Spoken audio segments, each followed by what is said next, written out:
Hi everybody in my YouTube world. This is Debbie, the Sicilian girl, making a very traditional fall apple pie recipe. It's the perfect, not perfect recipe. The reason why I say that is because I will add different amounts of things and I do a little different things that I'll show you that it's not the perfect apple pie, but it's perfect for me and the people that eat it who seem to enjoy it. Okay, so what I've done is I have 6 sliced apples in there thick. Here's one of the different things I do. These are thick sliced apples. So I chopped 5 of them, and here's one that I haven't chopped yet.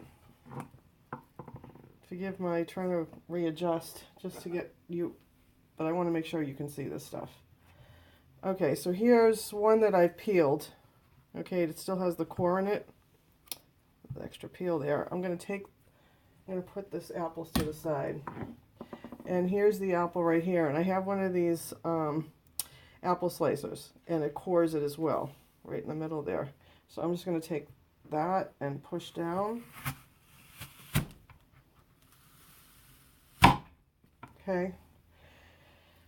And voila. I cored it. And here's the slices. Sometimes you have to be careful and look to see if there's any seeds in there. And then I take my core and I get rid of those. Just by putting some pressure and basically peeling them away. This feels like there's one right here. And there's here.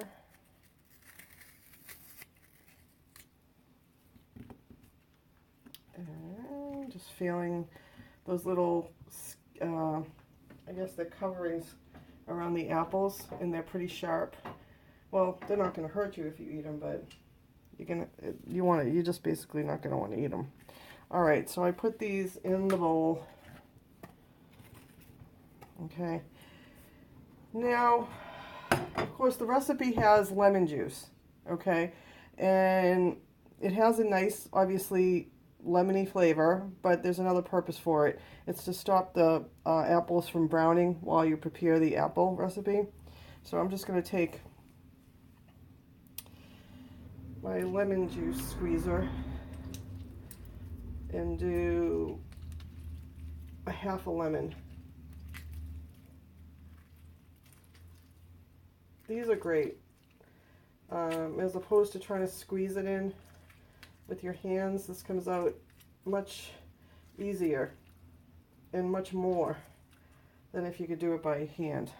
You get you dig right into the lemon and get all the different sides out, so it's really good. Okay, so I'm going to take my wooden spoon, and I have a metal bowl here, so metal and wood have a good relationship together. If you use metal on metal, I'm sure you've heard, if you scrape the bottle, you're scraping some of the metal and it can go into the food. Okay, here's another one that needs to be. So, if you have a wooden bowl, wood on wood is great, metal on wood's fine if it's a wooden bowl.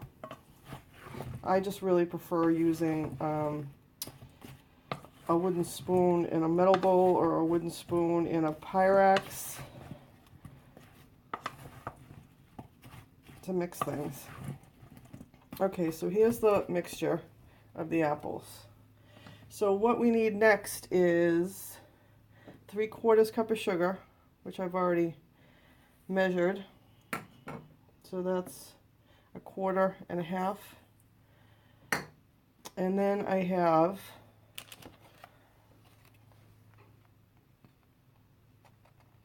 nutmeg, cinnamon, and flour. Now the nutmeg was 1/8 teaspoon, but here with my perfect not perfect, I have 6 extra large apples, so I added, I think, just maybe 1/2 of a teaspoon extra in there. But you have to be careful with the nutmegs because it's very strong. And here's my cinnamon. I can tend to go more in the cinnamon, more cinnamon It's never, never bad to have more cinnamon. That's me. So you could stay with the exact recipe. The exact recipe was 3/4 of a teaspoon. I think I added about a teaspoon and a half, approximately. And here's 2 tablespoons of flour. Okay, and that's the exact 2 tablespoons of flour. I don't want to mess with the flour because if you put too much in, it's just going to be floury, basically. I suppose you could put less, but this just helps bind the apples together in the mixture. Okay, so I'm going to put that in.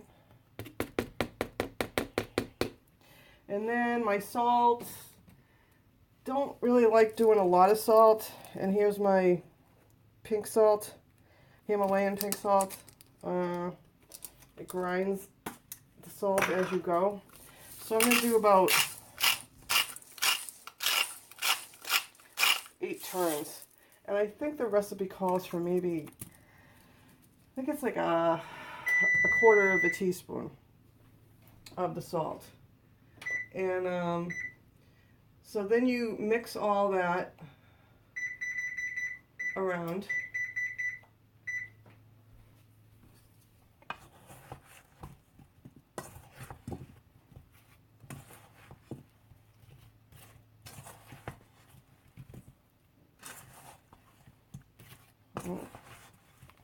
You really want to make sure it's evenly mixed, even though I have a tendency to just do it a few times and throw it in.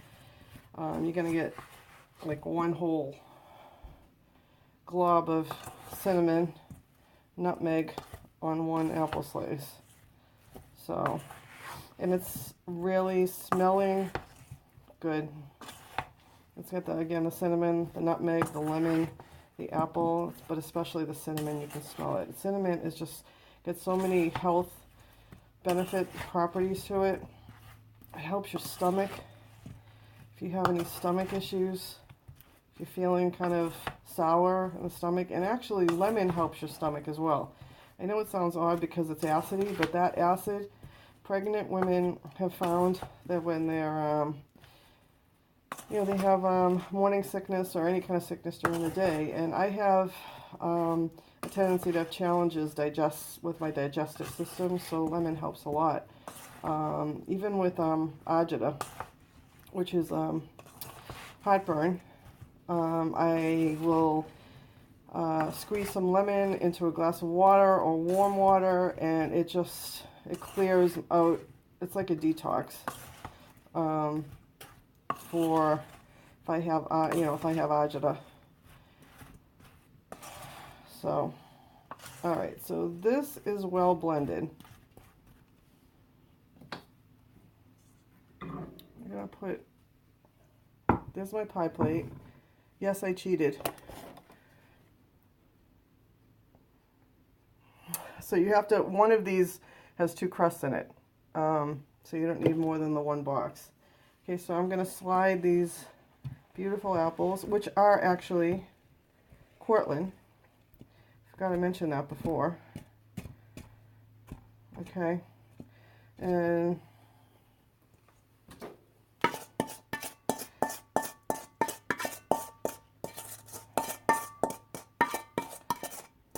they were large size apples. So if you have the smaller apples, I'd use 8. These ones were larger. And you know what? You can pile it high as much as the crust will stretch over the pie. You're just going to have to cook it longer. So yeah, see, I have my Cortland apples. Bought a bag of them at the store. It's a little less expensive than getting them individually and weighing them and putting them in a bag. If they have just a whole bag full, I think those are $4 for all these. So distributing, continuing to distribute.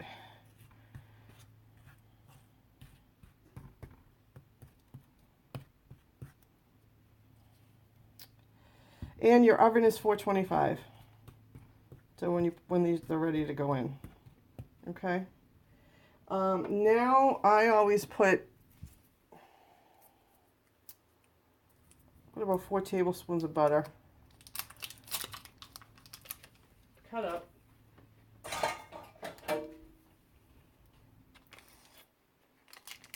Here It can be softened or not to be put in here because you're not really mixing it. You're just basically doing this. So, okay, now I'm going to take my, my other crust, which comes in a bag, like so, and it's rolled up. Sure you've seen these before.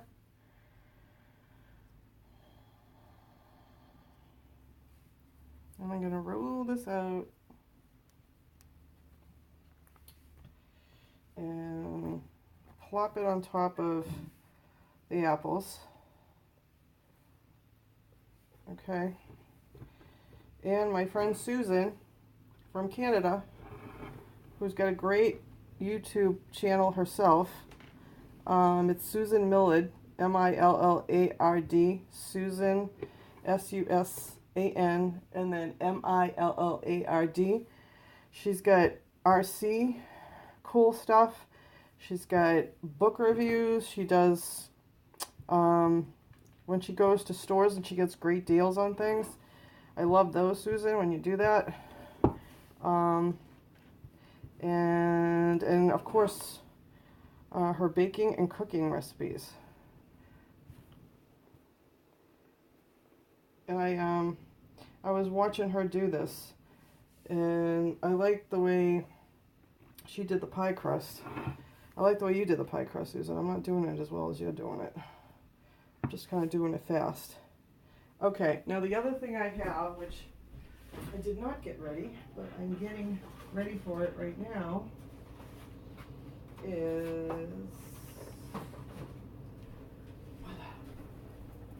an egg. So what I'm going to do is beat this egg baby. All right, I'm going to put it in a bowl. And I'm going to beat it, just beat it.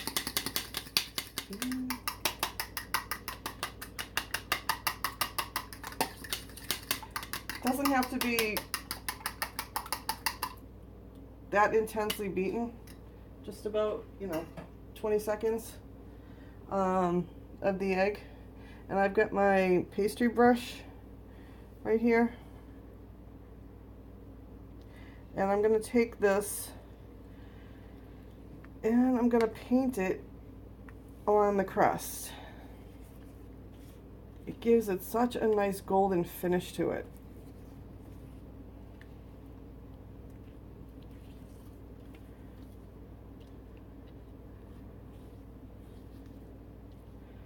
The edges are protected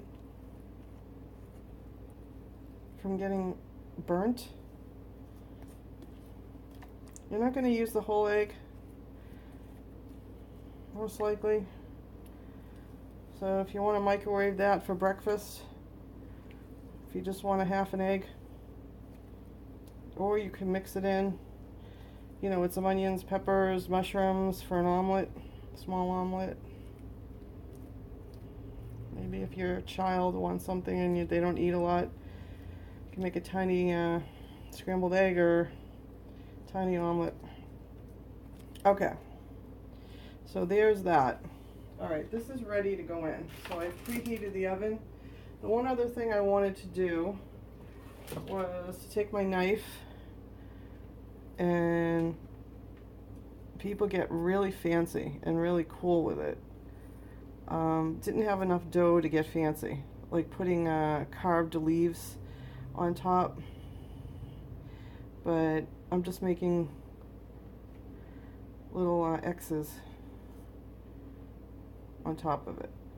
Okay, now what I do is once I put this in the oven, turn you right here. Okay, I'm going to put this in the oven. You can't see me probably putting it in the oven, but I'm going to put this in the oven in the middle rack. Okay. And after about 35 minutes, I will lower the temperature to 200, And because if I keep it at a high temperature until all the apples are cooked, it's going to take probably 15 minutes to an hour. But what happens is the crust burns. So I do it at about like 35, 40 minutes, and then I'll lower the temperature to about 250, 275, and let the apples slowly cook. So, and then the crust isn't in danger of getting burnt. And then you have nice thick chunks of apples. I like the thick apples because you can really taste them as opposed to the really thin slices, but it does take a little longer. But I'm liking the slow cooking process in that. So I will be back when the pie is done and show you the finished result. Okay, this is Debbie. I'm back again, and here is the pie out of the oven. Came out quite good, I think. So it ended up being 30 minutes on 425 and then 25 minutes on 350. And adjust that if the apples are thinner. I think it only should need to be in there about 35 or 40 minutes, but check the box on the Pillsbury pie crust for the minutes. But here again is the pie. I'm going to cut into it.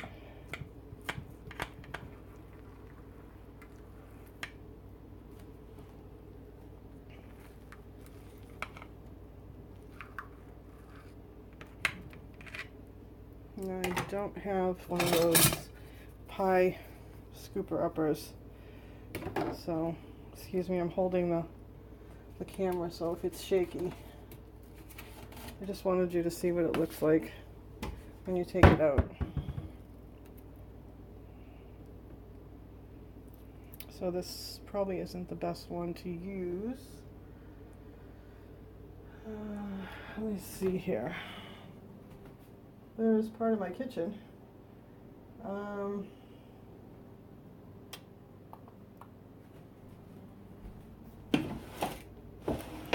Okay, well, this is going to have to do, and I'll try to be careful.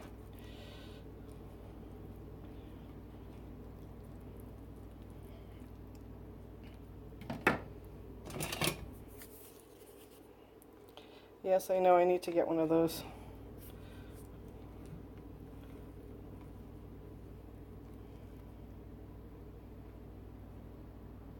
Okay, so there's the pie, piled high with apples, and here's some actual juice coming.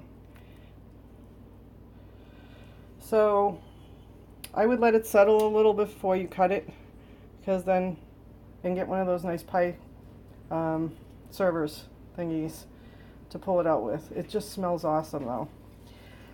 Thank you for watching. If you want to subscribe, it's Debbie Fortuna, and you can always just hit the subscribe button, hit the bell if you want to get alerts on new videos, and the like button, and give me any comments if you want to share about the video.